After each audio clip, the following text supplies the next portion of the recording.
I'm going to perform an early morning review of main crop garden number 4.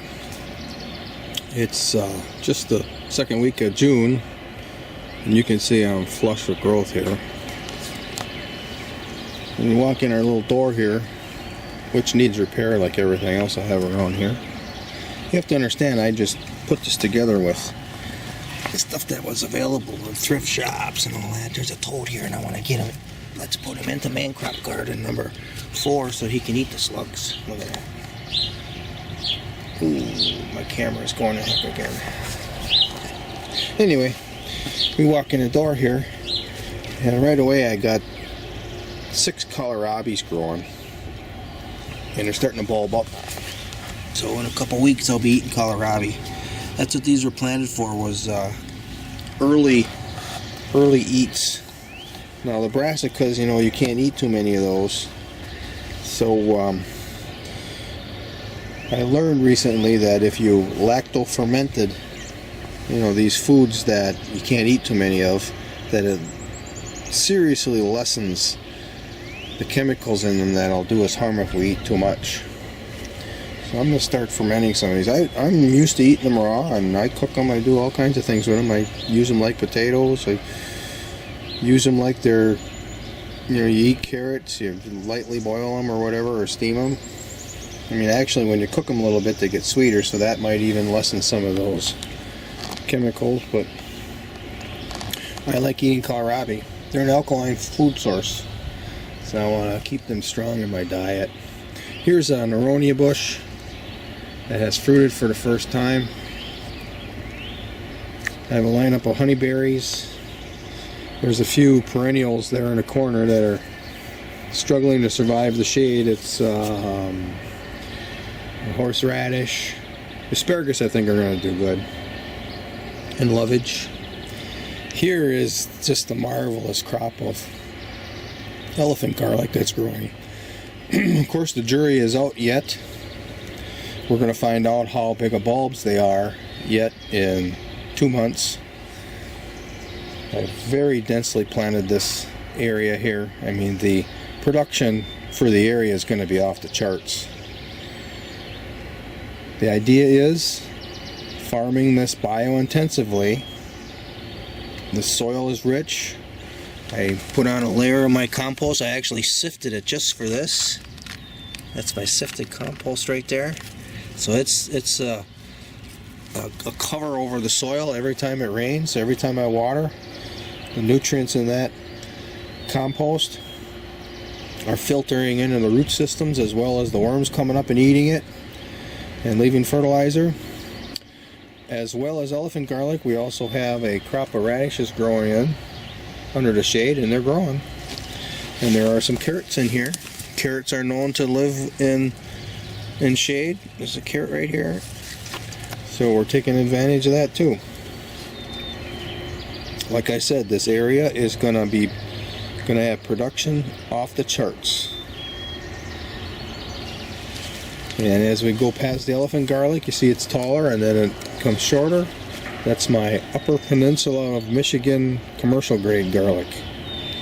It also has half of it planted in radishes and carrots, and then the other half it's just the garlic.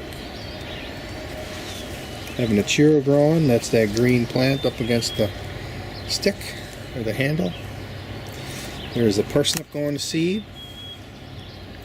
There are June berries under apple trees. You can see we put disposable socks over all the apples to keep the pests away, because we want natural apples. We don't want organic apples.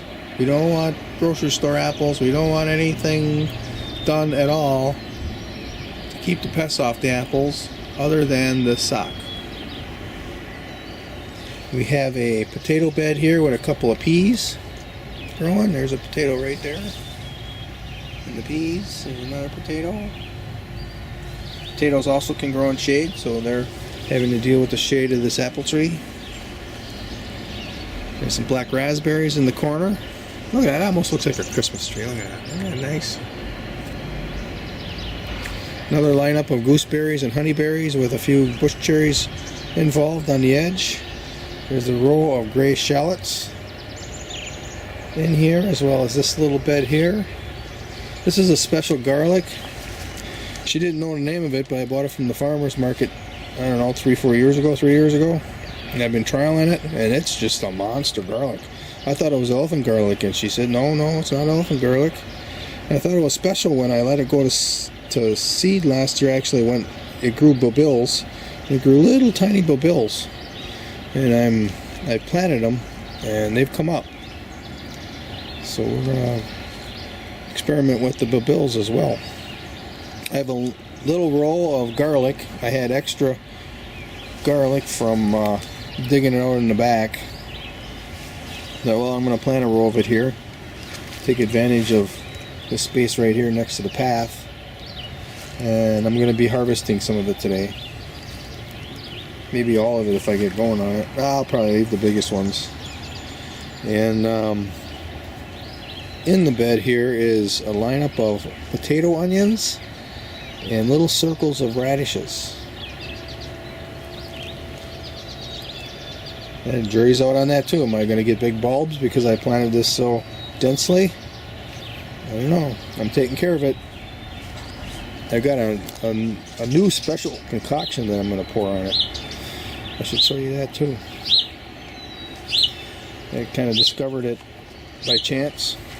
Well, here I have some white bark pines nursing in there. There's 3 of them. I wanted to transplant it up north this year, but that virus shut everything down when I should have planted it. So they're going to get another year of being babied. A couple of skirrets that I grew from seed. That's these bigger leafy plants here. You got a thistle growing. I always let thistles grow, especially that kind there. The goldfish really like them. In the shade of the thistle plant, there's a kohlrabi growing. You can barely see the leaf right there. And then there's a little dwarf apple tree growing down there in the corner. I don't know how well it's doing. I probably should trim that gooseberry a little bit to give it some light. So that's the story. Oh, I missed that. That got another thistle growing on this side too, as well as another parsnip that's going to go to seed. That looks pretty nice, doesn't it? In the morning light. Okay. Here's where I planted those little bitty bulbils from that garlic. Look at that.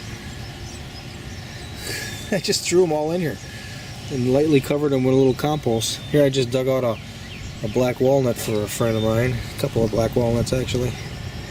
Look at that, little garlic's coming up. This is a volunteer dill plant. You got some skirret growing in here. These are climbing peas. Climb up the wall. Okay. Here's my special concoction. It's really green. Can't really tell. I kind of see it in the white, against the white bucket. What I did was I have a black barrel over here that only has a... Let's start that over.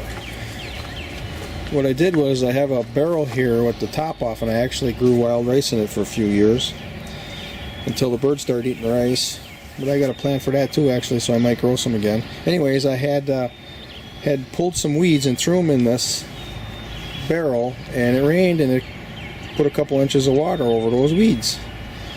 And the first thing I noticed was, boy, the flea beetles even didn't like those weeds in the water, and they were jumping in there and drowning.